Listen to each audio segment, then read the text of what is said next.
नमस्कार बच्चों, हमने जानने का प्रयास किया पुनर्जागरण का साहित्य पर प्रभाव। अब हम देखेंगे पुनर्जागरण का कला पर क्या क्या प्रभाव पड़ा, कौन कौन से कलाकार हुए और उनके द्वारा कौन से विश्व प्रसिद्ध चित्रों का निर्माण किया गया जो आज भी आश्चर्य के विषय बने हैं। हमने नाम सुना है माइकल एंजेलो का, लियोनार्डो डी विंची का, जिनके द्वारा महत्वपूर्ण चित्रों का निर्माण किया। तो सबसे पहले हम देखेंगे माइकल एंजेलो द्वारा निर्मित चित्र और उनके द्वारा बनाई गई कलाकृति। कला के क्षेत्र में भी पुनर्जागरण का प्रभाव इटली में ही सर्वप्रथम लक्षित हुआ। इटली की कला की प्रमुख विशेषता ये थी कि वो सौंदर्यपूर्ण होते हुए भी भौतिक और मानसिक दबाव से मुक्त थी। कला के विकास में इटली के विकसित व्यापार ने बहुत सहयोग दिया। प्राय प्रत्येक नगर में अच्छे कलाकार होते थे। नगर के धनी लोग उनके संरक्षक होते थे। स्थापत्य कला में इटली ने इतनी उन्नति की कि आधुनिक स्थापत्य कला उसका ऋणी है। फिलिपो ब्रुनेल्स्की इटली का पुनर्जागरण के समय का सबसे अच्छा भवन निर्माता था। पुनर्जागरण से पूर्व इटली की स्थापत्य कला धार्मिक विचारधाराओं से बंधी थी और इसके दर्शन मात्र गिरजाघरों में ही होते थे। अब स्थापत्य कला में गॉथिक शैली का प्रयोग होने लगा। इसके अंतर्गत प्राचीन अर्वाचीन स्थापत्य कला को संयुक्त कर नवीन प्रकार की कला का जन्म हुआ। नवीन भवन निर्माण कला पर यूनानी प्रभाव का देखा गया। इसमें सबसे सुंदर नमूना जो है वो है संत पीटर का गिरजाघर। बच्चों, ये आपकी स्क्रीन पर है संत पीटर का गिरजाघर, जिसे बनवाया था, जिसके निर्माता थे माइकल एंजेलो। और कहा जाता है कि वो अपनी मृत्यु तक 90 वर्षों तक की आयु में भी इसके निर्माण में लगे रहे थे। इस शैली के अनुसार भवनों में गुंबद और मेहराब अधिक बनने लगे थे। गुंबदों के अलावा बुर्ज भी होते थे। खिड़कियां चौड़ी होती थी और उसमें रंगीन सुंदर शीशा लगाया जाता था।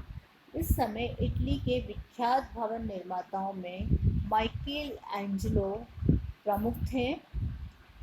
इसके अलावा लॉरेंजो गिबर्टी, रैफल भी प्रमुख थे। इन कलाकारों के प्रभाव से स्थापत्य कला का सुंदर नमूना महलों और धनी पुरुषों के भव्य भवनों में दृष्टिगोचर होने लगा। इसका अभिप्राय बच्चों ये है कि जो कला बनाई जाती थी, कलाकारों द्वारा कला का प्रदर्शन किया जाता था, वो पुनर्जागरण से पूर्व वो धर्म से बंधी हुई होती थी। लेकिन अब साधारण जन कलाकारों को संरक्षण देके और उन्हें उपहार सम्मानित करके अपनी कला को, उनकी कला को अपने भवनों में भी, महलों में भी सुसज्जित कर सकते थे।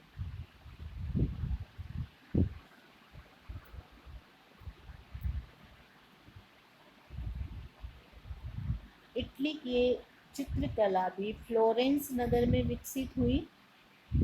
इस कला को उन्नत बनाने में लियोनार्डो डी विंची का नाम लिया जा सकता है। और स्वयं लियोनार्डो डी विंची लिखते हैं, अच्छे चित्रकार को दो प्रमुख वस्तुओं का चित्रण करना होता है, मनुष्य और उसके मन की भावनाएं। चित्रकार अब धर्माधिकारियों के चित्र ही चित्रित नहीं करते थे, वरन उनकी चित्रकला में लौकिक जीवन की झांकियां भी जनसाधारण को परिचित कराने लगे थे। मनुष्य की शारीरिक विशेषताओं से आकर्षित होकर उन्होंने सुंदर चित्रों की रचना की। लियोनार्डो डी विंची ने मोनालिसा बनाया। मोनालिसा की एक सुंदर कलाकृति जो आपकी स्क्रीन पर है बच्चों, देख सकते हैं आप।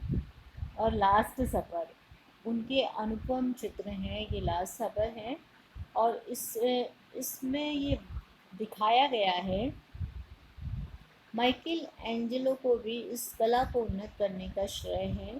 फ्लोरेंस के मेडिसी प्रासाद की दीवारों पर चित्रित चित्र आज भी पुनर्जागरण के प्रतीक बने हुए हैं। वो सुंदरता के पुजारी थे। इन्होंने अपने चित्रों में सजीवता लाने के लिए पुरुषों के नग्न चित्र भी चित्रित किए। उनका अंतिम निर्णय नामक चित्र विख्यात है। इस चित्र में को बनाने में 20 वर्ष लगे। इस चित्र को देखकर ऐसा प्रतीत होता है कि मनुष्य भय और आतंक से त्रस्त है और उसे ईश्वर से प्रेम और दया की कोई आशा नहीं है। उसने मानव के शरीर विज्ञान का अध्ययन किया। उनका कहना था कि चित्र मस्तिष्क से बनाए जाते हैं, हाथ से नहीं।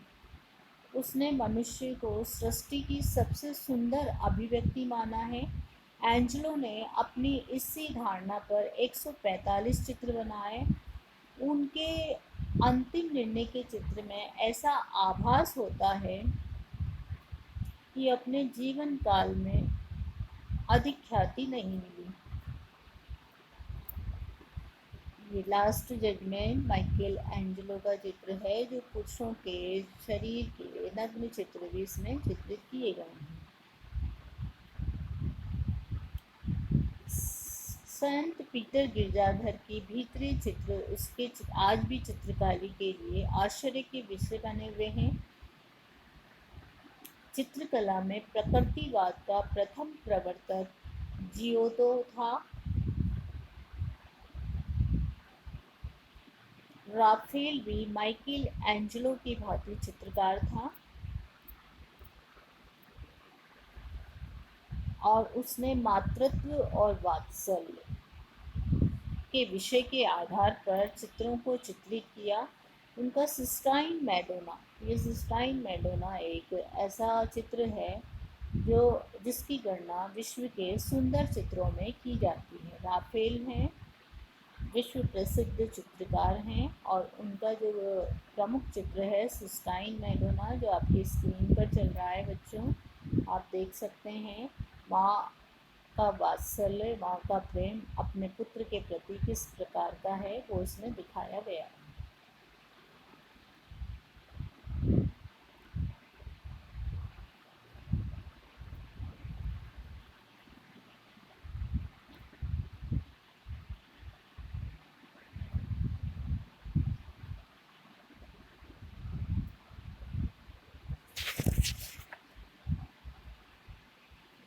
ये सेकंड आगे विज्ञान वाला